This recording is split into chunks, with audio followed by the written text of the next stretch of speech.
নমস্কার বন্ধুরা, moons moms লাইফের আরও একটা নতুন ভিডিওতে তোমাদের প্রত্যেককে স্বাগত জানাচ্ছি। এই ভিডিওটা তোমরা দেখছো 13ই এপ্রিল শনিবারের সকালবেলার সময়টা হবে 7:45-8টা। মেয়েকে স্যার পড়াতে এসেছেন, তো অলরেডি স্যারকে চা বিস্কিট করে দিয়ে দিয়েছি। আমি নিজেও স্যারের সাথে দুধ চাই খেয়েছি। আর এখানে ভাবলাম যে স্যারকে একটু আজকে টিফিন বানিয়ে দিই। তা উনি বেশ দেখি পাস্তা চাউমিন এগুলো আমি করে দিই যখন ভালো খান। তো পাস্তা দেখবে একদম কোনো সবজি ছাড়া ভালো লাগে না। তো ওদিকে পাস্তাটাকে আগেই আমি প্রেশারে একটু সিটি মেরে বয়েল করে নিয়েছি। আর এখানে গাজর, বিনস আর পেঁয়াজ একটা, আর 3-4 কলি রসুন আর কাঁচা লঙ্কা দুটো, এইটা এই চপারে চপ করে নিয়েছি। আমাকে আমার জেঠি এই চপারটা দিয়েছিল। খুবই সুবিধে হয়, এরকম ঝিরিঝিরি করে যখনই তুমি কোনো জিনিস চপ করতে চাইবে ভীষণ ইউজফুল, খুব তাড়াতাড়ি হয়েও যায়। ধরো উপ্পাতে দিলে বা তুমি প্যানকেকের মধ্যে একটু ভেজিটেবলস দিলে, এই যে দেখো কত সুন্দর করে চপ হয়ে গেছে। আর এদিকে কড়াইতে সাদা তেলের মধ্যে একটু তেলটা গরম হতেই ওই সব চপ করে রাখা সবজিগুলো দিয়ে একটু নুন দিয়ে দিয়েছি। নুন দিয়ে একটু ভালো করে নাড়াচাড়া করে একটা ডিম ফেটিয়ে দিয়ে দিয়েছি। একটু ডিম দিলে স্বাদটা ভালো হয়। তবে জানো তো, এখন আমি যখন এডিট করছি আমার মনে হলো একটু চিজও তো দেওয়া যেত। আমার ফ্রিজে চিজের স্লাইস ছিল, পিস পিস করে দিয়ে একটু নাড়াচাড়া করে ঢেকে দিলে না টেক্সচারটা আরও সুন্দর হয়, খুব ক্রিমি একটা টেক্সচার হয়। তো ভুলে গেছি, আসলে একটু তাড়াহুড়ো করে করছিলাম। তো এখানে টমেটো কেচাপটাও একটু মিশিয়ে দিয়েছি। আর এইবার দিয়ে দেবো পাস্তা। আর ঘরে গোলমরিচও গুঁড়ো করে রেখেছি, গোলমরিচও ওপর দিয়ে ছড়িয়ে দিয়েছি। সব মিলিয়ে পাস্তা কিন্তু আমার রেডি হয়ে গেছে। দেখো এখানে কিছুটা চায়ের বাসন মেজেছি, কিন্তু এখানে সব ছড়ানো ছেটানো। স্যারকে টিফিনটা দিয়ে এসে মা এগুলো আবার পরিষ্কার করব, সরি। আর এখানে স্যার চা খেয়েছেন।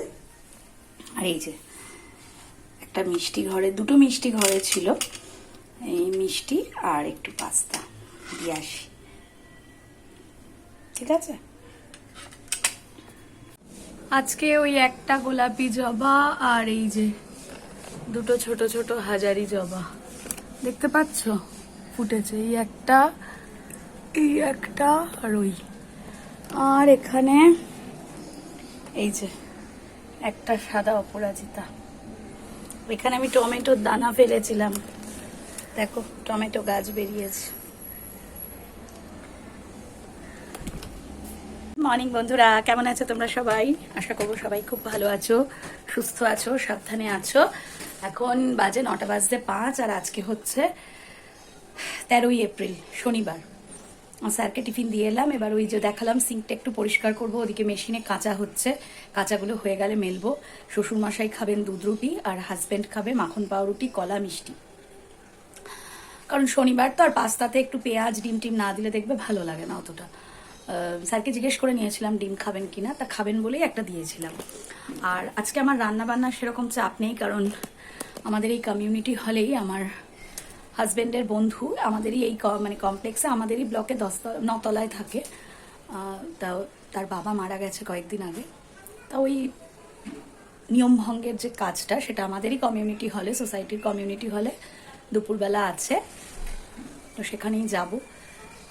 জেনারেলি যাই না, কিন্তু এখানে হাজব্যান্ডের বন্ধুর বাবা তো অনেকবার করে বলে দিয়েছেন, ওই আমার শ্বশুরমশাইয়ের বয়সী হবেন আর কি, ওই জন্য যাবো। আমি, মেয়ে আর হাজব্যান্ড যাব, শ্বশুরমশাই যাবেন না। তা উনি বললেন আমার একার জন্য আর তোমাকে রান্না করতে হবে না, তুমি একটা ভেজ থালি হোম ডেলিভারিতে অর্ডার দিয়ে দিও। তো আমি কাল রাতেই আমাদের বাড়ির কাছে বলেছি আগেও যে হোম ডেলিভারিতে বেশ ভালোই খাবার দেয়, 80 টাকা নেয় বোধহয় ভেজ থালি। তো হাতটা বারবার চেঞ্জ করছে, কেন হাতটা ব্যথা করছে কেন কে জানে, এরকম ধরে থাকতে। তো ওই একটা হোম ডেলিভারির ভেজ থালি অর্ডার দিয়ে দিয়েছি, দেখি 12:30 পৌনে 1টার মধ্যে দিয়ে যাবে। ওরা না কি করে, ওই ফয়েল প্যাকেটে করে দেয়, সেটাকে আমি বাটিতে ঢেলে ডাইনিং টেবিলে রেখে যাব, বাবা সেখান থেকে নিয়ে খেয়ে নিতে পারবে। উনি আবার ওই নিচে আড্ডায় যায় দুপুরে, এই হলো ব্যাপার। কবে থেকে হাজবেন্ডকে বলছি একটু গাছের ওখানে চলো, গাছের ওখানে চলো। শীত চলে গেল, গরম এসে গেল, এবার গরমও চলে যাবে, তারপর বলবে বর্ষায় যাব। এখন বলছে গরমের ছুটিতে যাব।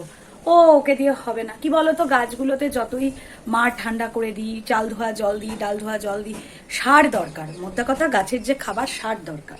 এবার সার ফুরিয়ে গেছে, আশপাশে কোথাও পাওয়া যাচ্ছে না, ওখানেই আমায় যেতে হবে। ও ওকে দিয়ে আর হবে না, আজ বলে কাল, কাল বলে পরশু। আমি নিজেই ভাবছি একটা, আমাকে কি বলতো কেন আমার ওর হেল্প দরকার, একটা টোটোকে আমায় রিজার্ভ করতে হবে। আমার অনেকগুলো ফাঁকা টব আছে, আমি সেই টবগুলোকে নিয়ে যাব। ইচ্ছা আছে ওই টবের মধ্যেই আমি মাটি একটু চেঞ্জ করে কিছু পছন্দ মতন গাছ লাগিয়ে নিয়ে আসবো। আমার একটা, দুটো, তিনটে, ওই বারান্দায় একটা, চারটে, একটা ছোট, মানে চারটে মিডিয়াম সাইজের টব, একটা তো বেশ বড় আর বাকি তিনটে মিডিয়াম সাইজের টব আর একটা ছোট্ট এইটুকুনি, চারটে কি পাঁচটা, 5-6টা টব। টব কিনবো কেন, শুধু শুধু ওই জন্যই আমার ওর হেল্প দরকার, যে এগুলো নিয়ে যাব আবার রেডি টেডি করে এগুলো নিয়ে চলে আসবো। ও তো আর হচ্ছেই না, আজকাল করে করেই কেটে যাচ্ছে।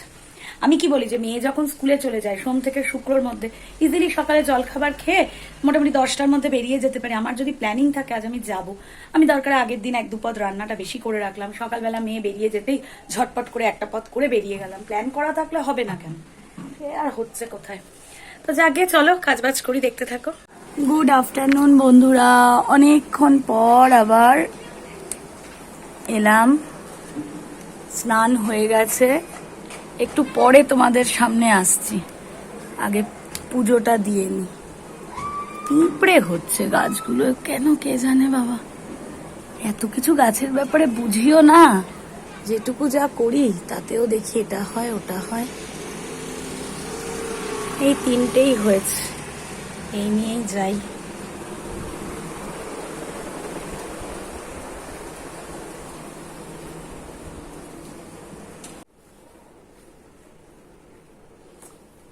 শারদা মাকে একটা জবা দিলাম।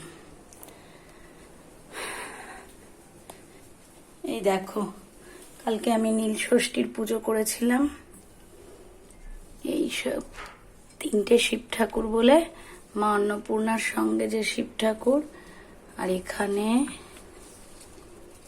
ফুলমালাগুলো তুলে ফেলি, আর একটা এইখানে।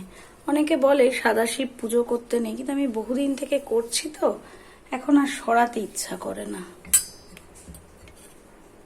চলো মহাদেব, তোমার যে নিজের জায়গা সেখানে বসো, চলো।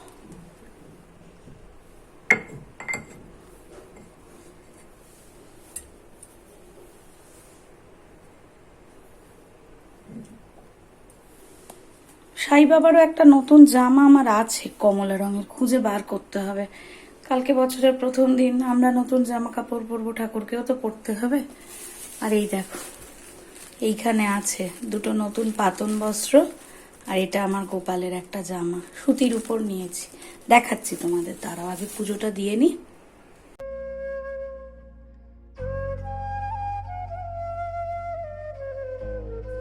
জয় ভোলে বাবা।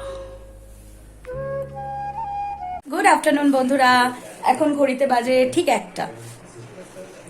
তো দাঁড়াও, ছানাটা খুলি। স্নান করে পুজো দেওয়া হয়ে গেছে, আলো আর জ্বাললাম না, গরমকাল তো সবসময় আলো ভালো লাগে না। হঠাৎ করে আকাশটা কিরকম মেঘলা হয়ে গেল, বলছে তো নাকি পয়লা বৈশাখের টাইমে কাল বৈশাখী হবে। আচ্ছা, আমার এই ভিডিওটা তোমরা পাবে আগামীকাল, মানে পয়লা বৈশাখের দিন, 14ই এপ্রিল, বাংলার শুভ নববর্ষ। তো কালকে আমি ইচ্ছা আছে আবার ভিডিও করব, কিন্তু যেহেতু এই ভিডিওটা তোমরা কালকে পাবে, আমার সমস্ত ইউটিউব পরিবারের সদস্যদের, আমার বন্ধুদের জানাই পয়লা বৈশাখের অনেক অনেক শুভেচ্ছা, ভালোবাসা।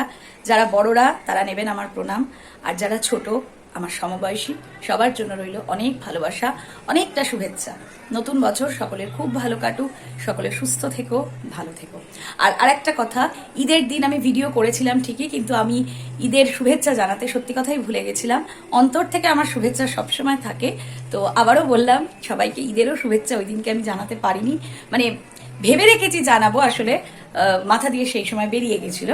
কিন্তু আমার এক বাংলাদেশি বোন আছে যে আমার ভিডিও দেখে, জিনাত, ও আমাকে ভিডিওতে জানিয়েছিল ঈদ মুবারক দিদি। তো আমি ওকে বলেছিলাম হ্যাঁ তোমাকেও ঈদের অনেক শুভেচ্ছা ও ভালোবাসা। আচ্ছা, আর একটা কথা বলি, এই ঘরটা হচ্ছে আমার শ্বশুর মশাইয়ের ঘর। তো আমার অনেকটা পুরনো ভিডিও, ফ্ল্যাটের রুম ট্যুর যখন দিয়েছিলাম, তো কোনো একজন দর্শক বন্ধু সেই ভিডিও হয়তো রিসেন্ট দেখেছে, তো সে আমাকে বলেছে যে আমার তো 4টে আলমারি, তাহলে আমার শ্বশুর মশাইয়ের জামা কাপড় থাকে কোথায়। আমি বলেছি শ্বশুরমশাইয়ের ঘরেও আলমারি আছে, হয়তো সে খেয়াল করতে পারেনি, বা আমি সেই ভিডিওতে কিভাবে দেখিয়েছি এই মুহূর্তে তো মনে করতে পারছি না। তো সেই জন্য আমি বলেছি তাকে যে আমি আরেকবার আমার শ্বশুরমশাইয়ের আলমারি দেখিয়ে দেবো। তো এটা আমার শ্বশুরমশাইয়ের ঘর, এই আলমারিটা আমার শ্বশুরমশাই, এখানে ওনার জামা কাপড় থাকে, ওনার জামা কাপড় এখানে রাখা, ঠিক আছে। এটা মিডিয়াম সাইজের আলমারি। আমার শ্বশুর বাড়ি অ্যাকচুয়ালি হচ্ছে শোভাবাজারে, হ্যাঁ, তো সেখানে যথেষ্ট বড় আলমারি রয়েছে, যেরকম নর্মাল প্রমাণ সাইজের আলমারি হয়, কিন্তু আমার শ্বশুরমশাই এই আলমারিটাই প্রেফার করে নিয়ে আসতে চেয়েছেন এখানে এই ফ্ল্যাটে, কারণ এই আলমারিটা হচ্ছে আমার দিদি শাশুড়ির, মানে আমার শ্বশুরমশাইয়ের মায়ের। তো মায়ের স্মৃতি, মানে আমার দিদি শাশুড়ি এই আলমারিতে নিজের জামা কাপড় রাখতো, তাই আমার শ্বশুরমশাই এই আলমারিটাই রাখার, বলে আমি একা মানুষ, আমার জামা কাপড় থাকবে, এটাই যথেষ্ট। আচ্ছা, আর একটা দেখিয়ে দিই, এই যে এইরকম যে ক্যাবিনেট খোলা যাচ্ছে, এইখানেও কিন্তু আমার শ্বশুরমশাইয়ের ঘর পড়া জামা কাপড়, বা ধরো এই যে আড্ডা মারতে নিচে যান বন্ধুদের সঙ্গে, সেগুলোও থাকে। রান্নাঘরে এসেছি, এই যে দেখো এই বাসনগুলো রয়েছে, এখন আর গুছোতে ইচ্ছা করছে না, এখন আবার জামা কাপড় পরে বেরোবো, তো ওই যে বললাম না একটা শ্রাদ্ধের কাজে যাব, সকালবেলায় তো বললাম, ওগুলো বিকালবেলা গুছাবার ইচ্ছা করছে না, থাক। হাজবেন্ড স্নানে গেছে, মেয়ে স্নান টান করে একটু টিভি দেখছে, এবার তৈরি হব, আমাদের কমিউনিটিতেই তো। আর এই যে তোমাদের দেখিয়ে দিই, এই যে হোম ডেলিভারিতে ভেজ খাবার এসে গেছে শ্বশুরমশাইয়ের জন্য, আমি গুছিয়ে রেখে তোমাদের দেখাচ্ছি, হ্যাঁ কি কি এসছে ভেজ খাবারে, দেখিয়ে উনি নিয়ে নেবেন, আমি থালাটা ধুয়ে গুছিয়ে টেবিলে রাখবো, উনি ওই নিচে আড্ডা মারতে গেছেন, এসে উনি নিজে নিয়ে খেয়ে নেবেন, বেড়ে রাখলে ঠান্ডা হয়ে যাবে, বুঝেছো তো। তো ঠিক আছে চলো, আর গোপালের যে জামা কাপড় পাতন বস্ত্র, ওগুলো আমি সন্ধ্যাবেলা যখন সন্ধ্যে দেবো তখন দেখিয়ে নেবো, কেমন? চলো। আচ্ছা, আমি ওই ফয়েল প্যাকেট থেকে বাটিতে ঢেলে নিয়েছি, এখানে মনে হচ্ছে পুঁই শাক, আলু, বেগুন টেগুন দিয়ে একটা তরকারি, আর এটা মনে হচ্ছে নিরামিষ এঁচোড়, খেয়ে দেখিনি, মনে হচ্ছে। আর এখানে আম ডাল, একজনের মতো তো সেই জন্য।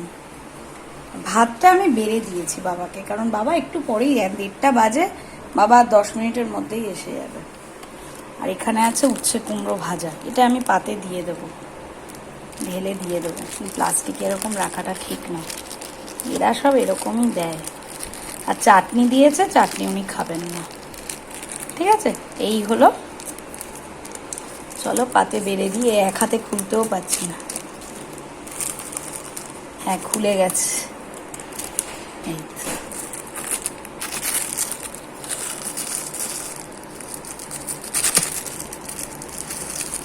খুলেছে, দিয়ে দিই, ঢাকা দিয়ে রেখে দেবো।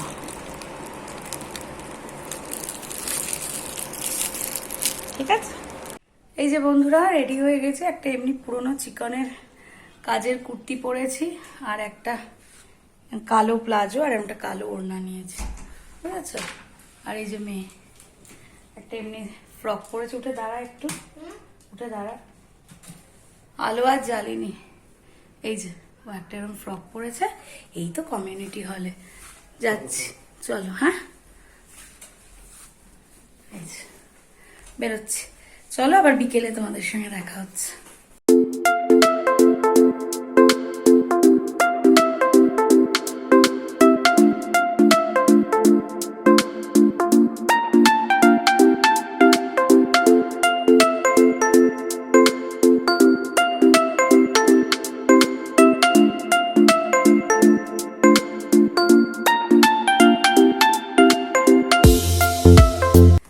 গুড ইভিনিং বন্ধুরা, এখন বাজে 8:05, সেই গেছিলাম দুপুরবেলার অনুষ্ঠানে, জানলাটা খোলা রেখেছি, মেয়ে একটু স্কুলের কাজকর্ম নিয়ে বসেছে, এখন বাথরুমে গেছে, আর দেখতেই পেলে আমি ইয়ে করলাম, কি বলে, দুপুরে জামা কাপড় তুলে গুছালাম। আমরা ফিরলাম কটা, ফিরলাম 2:30 হবে, 2:30 নাগাদ ফিরেছি, আমাদের এখানেই তো কমিউনিটি হলে। ফিরে ওর বাবা আর তো শুয়ে পড়লো হাত মুখ ধুয়ে, আমি সব বাইরের জামা কাপড় তুললাম, বাসন আর তখন গুছাতে ইচ্ছা করেনি, একটুখানি ইয়ে করলাম, অল্প একটা দুটো ভিডিও দেখলাম ফোনে, দেখে 4:15-20 আমি একটু ঘুমিয়েছি। আমি বললাম না আজকাল আমি ঠিক করেছি দুপুরে যদি সম্ভব হয় আমি অন্তত 1 ঘন্টা ঘুমাবো। তো আমি একটু ঘুমালাম, ঘুমালে না শরীরটা একটু ফ্রেশ লাগে, কাজের এনার্জি লাগে, নাহলে সন্ধ্যাবেলাটা খুব মাথা ব্যথা করে। ঘুমালাম, ওই যে ঘুমালে আবার একটু দেরি হয়ে যায়, উঠতেই হঠাৎ ঘড়ি থেকে তাকিয়ে দেখি 6টা। তো যাই হোক একটু উঠে, আর এই নাইটিটা কি বলতো, এটা তো আমি সকালবেলা পরে পুজো দিয়েছি, শুধু স্নান করে পুজো দিলাম, পুজো দিয়েই তো জামা কাপড় ছেড়ে নিয়ে তো খেতে চলে গেছিলাম ওখানে। তো ফলে এই নাইটিটা পরেই আমি ঠাকুরকে আবার সন্ধে দিয়েছি, গায়ে গঙ্গার জল ছিটিয়ে নিয়েছি, সন্ধে দিয়ে দিয়েছি। সন্ধে দিয়ে হাজব্যান্ড একটু বাজারের দিকে গেছে, একটু চা করলাম, চা খেলাম। স্ত্রী ছিল, মেয়ের আর আমার অনেকগুলো বাইরে, মানে আমাদের নিয়ে যায় একজন দাদা এসে। অন্যান্য সময় কি করে, আমার শ্বশুরমশাইয়ের, মেয়ের, আমার হাজব্যান্ডের সব একসাথে একটা ব্যাগে করে নিয়ে আসে, ভীষণ ক্র্যাশ হয়ে যায়। শোনা, আমি আজকে বলেছি যে, আজকে না কয়েকদিন আগে আমি বলছি আমার আর আমার মেয়েরটা একটা ব্যাগ পুরো আলাদা করব, আর তোমাদের দুজনেরটা একটা ব্যাগ থাকবে। যেন আমি খুচখুচ করে দিইনি, একবারে মোটামুটি 7.5 টাকা করে নেয়, 105 টাকা 14 পিস জামা কাপড় আমার আর আমার মেয়ের দিয়েছিলাম, আজকে দিল। এই তুই যা ওই ঘরে, আমি এইখানে কথা বলছি। এই তুই যা, আমি এখানে কথা বলছি। হ্যাঁ, তো 14 পিস জামা কাপড় দিলাম।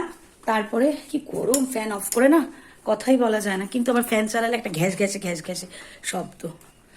তো ইয়ে করলাম, ওই জামা কাপড়গুলো তুলে ফেললাম। আমার হাজবেন্ড কি করে, ব্যাগ ভর্তি করে দিয়ে যায়, তো ওই যে কুলারটা দেখতে পাচ্ছ, ওই কুলারের মাথার উপরে ব্যাগটাকে রাখে। ওই যে রাখলো ব্যাগটা, এবার 7 দিন 10 দিন পর ব্যাগ থেকে ও জামা কাপড় বার করে বাবারটা বাবাকে দিয়ে দেবে, তোমার আলমারিতে তোলো, নিজেরটা নিজের আলমারিতে তুলবে, আমাকে আমারটা আর মেয়েরটা দিয়ে দেবে। তো ওরকম থাকতে থাকতেও না দেখবে জিনিসের মানে ক্র্যাশ ভাব এসে যায়। তা আমি বললাম না, আমি ওরকম ফেলে রাখার পাবলিক নই, আর আজই আমি তুলে ফেলবো সব, গুছিয়ে যে চুড়িদারে মানে যে কুর্তির ভেতরে যে কালারের লেগিংস যাবে ওরকম করে গুছিয়ে পুরো ভালোগুলো সেট করে, মানে যেভাবে যা করার করলাম, মেয়ের আলমারিতে রাখলাম। আর এই কুলারের ওপরে 2টো মেয়ের সোয়েটার ফুল হাতা, একটা উলের টুপি আর 2টো চাদর রাখা আছে। চাদর 2টো কি হয়, প্রচন্ড শীতে আমাদের জানলায় না পর্দার মতন করে দিই রাত্রে শোয়ার সময় কাঁচটায়, নাহলে ঠান্ডা আসে।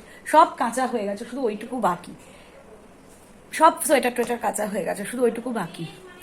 এবার যেদিন ভাবি কাচবো সেদিন থাকে আকাশ মেঘলা, আর যেদিন ভাবি যে আজকে মানে রোদ উঠেছে, রোদের জামা কাপড় কেচে তোলার পর কাচবো, যাচ্ছি ভুলে, মনে হয় অ্যালার্ম লাগাতে হবে এইটুকুর জন্য, ভুলে যাই, ওই জন্য আর হচ্ছে না। যখন মনে পড়ে তখন বিকেল 3টে 4টে, তখন কেচে মেলবো কখন, ওই জন্য আর হচ্ছে না, দেখি 2-1 দিনের মধ্যে করে ফেলবো। তো বন্ধুরা, আজকের ভিডিও এই পর্যন্তই রাখছি, আর খুব বেশি বাড়াচ্ছি না। ভেবেছিলাম যে পয়লা বৈশাখে কি কি জামা কাপড় কিনছি সেগুলো শেয়ার করব, বা কি কি হয়েছে, কিন্তু দেখছি ভিডিও অনেক বড় হয়ে যাবে, ওই জন্য আর ওইগুলো শেয়ার করলাম না। কালকে তো পয়লা বৈশাখের দিন অবশ্যই একটা নতুন নাইটি পরবো। আমি মা বাবার ওখানে গেছিলাম, তখন 2টো নাইটি কিনেছি, একটা নিজে কুর্তি কিনেছি, তারপরে একটা বিছানার চাদর কিনেছি। তো একটা নাইটি তো কাল পরবো, দেখতেই পাবে, আর বিছানায় নতুন চাদরও পাতবো কালকে, ইচ্ছা আছে। হ্যাঁ, আর বাকি আমি যে একটা মানে কুর্তি কিনেছি, তারপরে আমার মা আমাকে একটা প্লাজো কিনে দিয়েছে লাল রঙের, একটা এমনি সাদা লেগিংস নিজে কিনেছি, দরকার ছিল, সাদা লেগিংস নষ্ট হয়ে গেছে। তারপর শ্বশুরমশাইও এখানে আসার পর আমাদের 3 জনের জন্য টাকা দিয়েছেন। শ্বশুরমশাইকেও আমার হাজব্যান্ড একটা পাজামা আর স্যান্ডো গেঞ্জি কিনে দিয়েছে, কারণ উনি ওটাই কমফোর্টেবল, জামা কাপড় বেশি নিতে চায় না, পুজোর সময় তো দেওয়াই হয়। আর মা আমার মেয়ের জন্য একটা কুর্তি দিয়েছে, কুর্তি টপ, কি হয়েছে একটা সাদা মতো, একটা টপ না মানে একটা কুর্তি, আর তার সাথে আমি আবার ম্যাচ করে একটা ওই ঘিয়ে কালারের প্লাজো কিনেছি, এরকম অনেক কিছু। ওই তারপরে শ্বশুরমশাই টাকা দিয়েছে, আমাদের এখানে রিলায়েন্স থেকে আমার হাজব্যান্ড একটা লং ঝুলের বারমুডা কিনলো বাজার টাজার যাওয়ার জন্য, জিন্সের কাপড়ের যে বারমুডাগুলো হয় না ওরকম, হোয়াইটের মধ্যে প্রিন্টেড। আমি আর একটা কুর্তি কিনেছি ইয়েলোর মধ্যে সাদা কাজের।